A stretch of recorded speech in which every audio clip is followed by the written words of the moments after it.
Let's bring in my panel now. Senior reporter Carolyn Marcus from Sydney and a very dapper tonight, political reporter Cam Redden here in Canberra. I'll get to why you're looking so dapper tonight. I don't think it's just because I've paid a visit to Canberra. I think we might have a midwinter ball on tonight, I heard you were coming to town, Peter. With... There you go. That's the right answer, isn't it? No, it's the midwinter ball for charity tonight. I want to go, if I can, to question time today. There is a political tussle about the narrative going on between the two major parties. This is about who has got primacy over dealing with cost of living. The opposition's trying to say the government's got a litany of broken promises.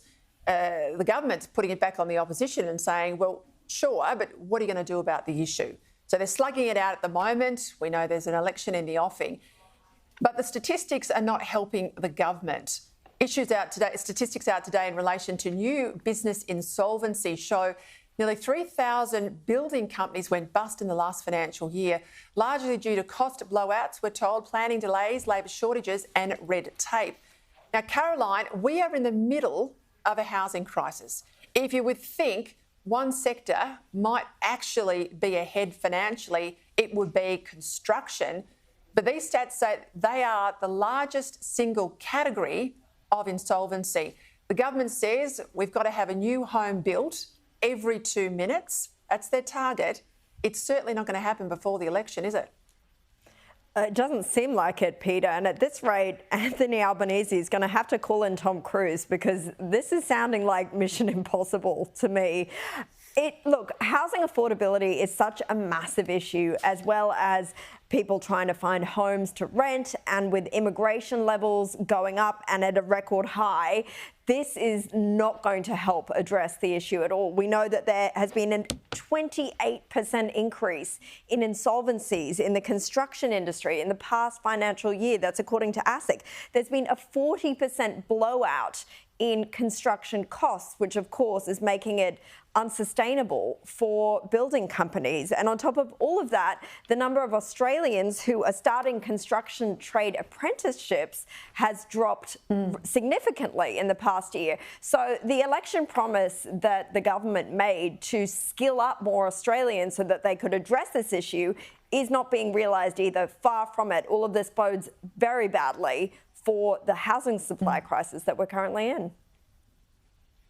I'll stay on housing, Cam. We saw last week in that deadly inflation data, housing remains a key driver, particularly rental costs.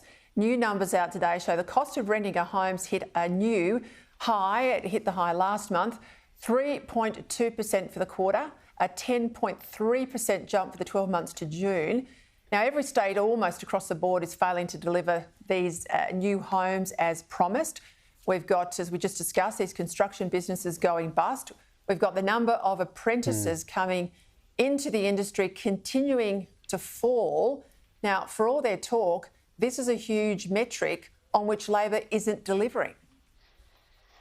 And the government is still adamant somehow, Peter, that it believes it's going to meet these targets, which you lay out those figures there. You just don't see how the numbers stack up that they're going to meet those targets. And that has to have political implications at some point. A third of Australians are renting, and the share of that part of the population that is drifting towards the Greens is only going up. I think the last news poll that measured it on that had about a third of renters voting for the Greens, which is a far larger proportion than pretty much any other section of society. At some point, and you look at those figures there, you think, well, this just comes down to basic numbers. At some point, all that really matters is how many houses we're building, how many people we've got to build them, and both of those figures are tracking way behind. When you look at figures like, I think it was 42,000 apprentices joined last year, young Australians, OK, great, we need more of them, but the estimate from many in the sector is we need more like 600,000 by the end of the decade. So it's a dent, but it's a really small one. And at some point, people, well, the frustration bubbles over, Peter, and 9 months from an election this far behind the targets,